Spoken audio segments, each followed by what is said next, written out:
ಬೆಳಗ್ಗೆ 6 ಗಂಟೆಯಿಂದ ಕರ್ನಾಟಕ ಬಂದ್ಗೆ ಕರೆ ಕೊಟ್ಟಿರೋದು ಈಗ ಸಮಯ 8 ಗಂಟೆ ಆಗಿದೆ. ಬಹುತೇಕ ಕಡೆಗಳಲ್ಲಿ ಈಗ ಬಂದ್ನ ಎಫೆಕ್ಟ್ ಕಾಣಸಿಗಬೇಕು. ಎಲ್ಲೆಲ್ಲಿ ಹೇಗಿದೆ ಅನ್ನೋದನ್ನ ತಿಳಿಸ್ಕೊಡೋದಕ್ಕೆ ಬೇರೆ ಬೇರೆ ಭಾಗಗಳಿಂದ ನನ್ನ ಸಹೋದ್ಯೋಗಿಗಳು ನನ್ನೊಟ್ಟಿಗೆ ಲೈವ್ ನಲ್ಲಿ ಜಾಯಿನ್ ಆಗ್ತಾ ಇದ್ದಾರೆ. ಆ ಎಲ್ಲರನ್ನೂ ಮೊದಲಿಗೆ ವೆಲ್ಕಮ್ ಮಾಡ್ಕೊಳ್ತೀನಿ. ಬೆಳಗಾವಿಯಿಂದ ಶ್ರೀಕಾಂತ್ ಇರ್ತಾರೆ, ಇನ್ನು ಮೆಜೆಸ್ಟಿಕ್ ಸಮೀಪದಿಂದ ಪ್ರಗತಿ, ಮೈಸೂರಿಂದ ರವಿ ಪಾಂಡವಪುರ, ಅತ್ತಿಬೆಲೆಯಿಂದ ಚಂದ್ರಶೇಖರ್, ವಿನೋದ್ ಹುಬ್ಬಳ್ಳಿಯಿಂದ, ಮತ್ತೆ ಬೆಂಗಳೂರಿನ ಕೆಆರ್ ಮಾರ್ಕೆಟ್ ಮೆಟ್ರೋ ಸ್ಟೇಷನ್ ಸಮೀಪದಿಂದ ಜಗದೀಶ್ ಇದ್ದಾರೆ, ಮಂಡ್ಯದಿಂದ ನಮ್ಮ ಪ್ರತಿನಿಧಿ ನಂದೀಶ್ ಮತ್ತು ಟೌನ್ ಹಾಲ್ ಸಮೀಪದಿಂದ ರಘುಪಾಲ್ ನನ್ನೊಟ್ಟಿಗೆ ಅಟ್ ಎ ಟೈಮ್ ಲೈವ್ ನಲ್ಲಿದ್ದಾರೆ. ಮೊದಲಿಗೆ ನಾನು ಬೆಳಗಾವಿಯಿಂದ ಶ್ರೀಕಾಂತ್ರನ್ನ ಮಾತಾಡಿಸ್ತೀನಿ. ಶ್ರೀಕಾಂತ್, ಬೆಳಗಾವಿಯಲ್ಲಿ ಆದಂತಹ ಘಟನಾವಳಿಗಳು ಇವತ್ತಿನ ಕರ್ನಾಟಕ ಬಂದ್ಗೆ ಕರೆ ನೀಡೋದಕ್ಕೆ ಬಹುಮುಖ್ಯ ಕಾರಣ. ಬಟ್ ಬೆಳಗಾವಿಯಲ್ಲಿ ಪ್ರತಿಭಟನಾ ಕಾವು ಹೇಗಿದೆ? ಜನರು ಪ್ರತಿಕ್ರಿಯಿಸ್ತಾ ಇದ್ದಾರಾ? ಬಂದ್ಗೆ ಬೆಂಬಲ ಯಾವ ರೀತಿಯಲ್ಲಿ ವ್ಯಕ್ತವಾಗ್ತಾ ಇದೆ?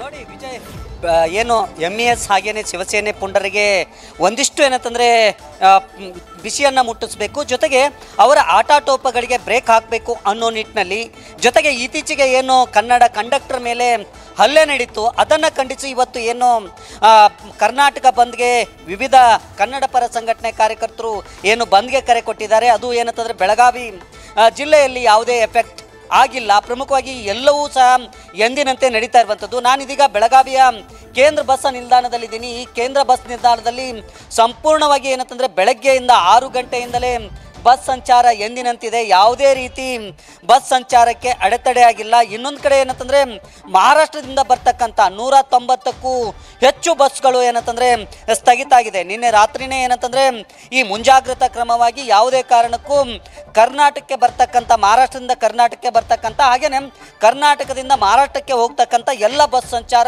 ಸಂಪೂರ್ಣವಾಗಿ ಸ್ಥಗಿತಗೊಳಿಸಲಾಗಿದೆ. ಯಾಕಂತಂದರೆ ಆ ಗಡಿ ಭಾಗ ಅಂದರೆ ನಿಪ್ಪಾಣಿವರೆಗೆ ಮಾತ್ರ ಏನಂತಂದರೆ ಬಸ್ ಸಂಚಾರಕ್ಕೆ ಅವಕಾಶವನ್ನು ಕಲ್ಪಿಸಿರುವಂಥದ್ದು.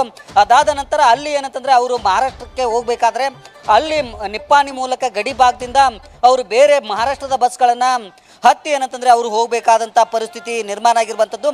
ನಿನ್ನೆ ರಾತ್ರಿಯಿಂದಲೇ ಯಾವುದೇ ಕಾರಣಕ್ಕೂ ಮಹಾರಾಷ್ಟ್ರಕ್ಕೆ ಹೋಗ್ತಕ್ಕಂಥ ಬರ್ತಕ್ಕಂಥ ಬಸ್ ಸಂಚಾರವನ್ನು ಸಂಪೂರ್ಣವಾಗಿ ತಡೆ ಹಿಡಿಯಲಾಗಿದೆ. ಇದರ ಜೊತೆಗೆ ಮಹಾರಾಷ್ಟ್ರದ ಬಸ್ಗಳನ್ನು ಏನು ಕರ್ನಾಟಕಕ್ಕೆ ನಿನ್ನೆ ಸಂಜೆ ಬಂದಿದ್ದವು ಅವುಗಳೆಲ್ಲವನ್ನೂ ಸಹ ಏನಂತಂದರೆ ಮುಂಜಾಗ್ರತಾ ಕ್ರಮವಾಗಿ ಅವುಗಳನ್ನು ಮಹಾರಾಷ್ಟ್ರಕ್ಕೆ ಕಳಿಸಿಕೊಡುವಂಥ ಕೆಲಸವನ್ನು ಮಾಡಿರುವಂಥದ್ದು. ಒಟ್ಟಾರೆ ಏನಂತಂದರೆ ಚಿಕ್ಕೋಡಿ ಹಾಗೆಯೇ ಬೆಳಗಾವಿ ವಿಭಾಗ, 2 ವಿಭಾಗಗಳು ಸಾರಿಗೆ ವಿಭಾಗದಲ್ಲಿ ಸಹ ಬಸ್ ಸಂಚಾರಕ್ಕೆ ಸಂಪೂರ್ಣವಾಗಿ ಕಡಿವಾಣ ಹಾಕಲಾಗಿದೆ. ಯಾಕಂತಂದರೆ ಇಲ್ಲಿ ಪ್ರತಿಭಟನಾ ಸಂದರ್ಭದಲ್ಲಿ ಮಹಾರಾಷ್ಟ್ರದ ಬಸ್ಗಳ ಮೇಲೆ ಒಂದು ವೇಳೆ ಅಟ್ಯಾಕ್ ಆದಂಥ ಸಂದರ್ಭದಲ್ಲಿ ಮಹಾರಾಷ್ಟ್ರದಲ್ಲೂ ಅದರ ಎಫೆಕ್ಟ್ ತಟ್ಟುವಂಥ ಸಾಧ್ಯತೆ ಇದೆ.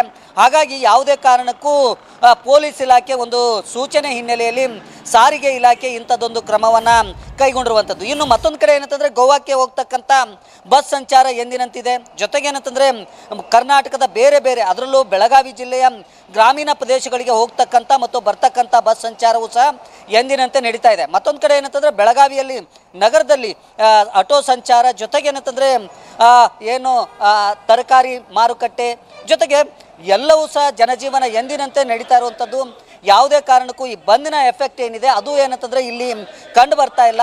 10:30 ಗಂಟೆ ಸುಮಾರಿಗೆ ಏನಂತಂದರೆ ಕೆಲವು ಏನು ಸಂಘಟನೆಗಳು, ಕನ್ನಡ ಪರ ಸಂಘಟನೆ ಕಾರ್ಯಕರ್ತರು ಬೆಳಗಾವಿಯ ಜಿಲ್ಲಾಧಿಕಾರಿಗಳಿಗೆ ಭೇಟಿ ಮಾಡಿ ಒಂದು ಸಾಂಕೇತಿಕವಾದಂಥ ಪ್ರತಿಭಟನೆಯನ್ನು ನಡೆಸೋ ಮೂಲಕ ಏನಂತಂದರೆ ಮನವಿಯನ್ನು ಸಲ್ಲಿಸಲಿಕ್ಕೆ ಮುಂದಾಗಿರುವಂಥದ್ದು. ಯಾಕಂತಂದರೆ ಗಡಿ ಭಾಗ ಬೆಳಗಾವಿಯಲ್ಲಿ ಏನು MES ಹಾಗೇನೆ ಶಿವಸೇನೆ ಪುಂಡರ ಆಟಾಟೋಪ ಕಳೆದ ಹಲವು ವರ್ಷಗಳಿಂದ ಮುಂದುವರಿತಾ ಇದೆ. ಹಾಗಾಗಿ ಈ ಸಂಘಟನೆಗಳನ್ನು ರಾಜ್ಯದಲ್ಲಿ ಬ್ಯಾನ್ ಮಾಡಬೇಕು.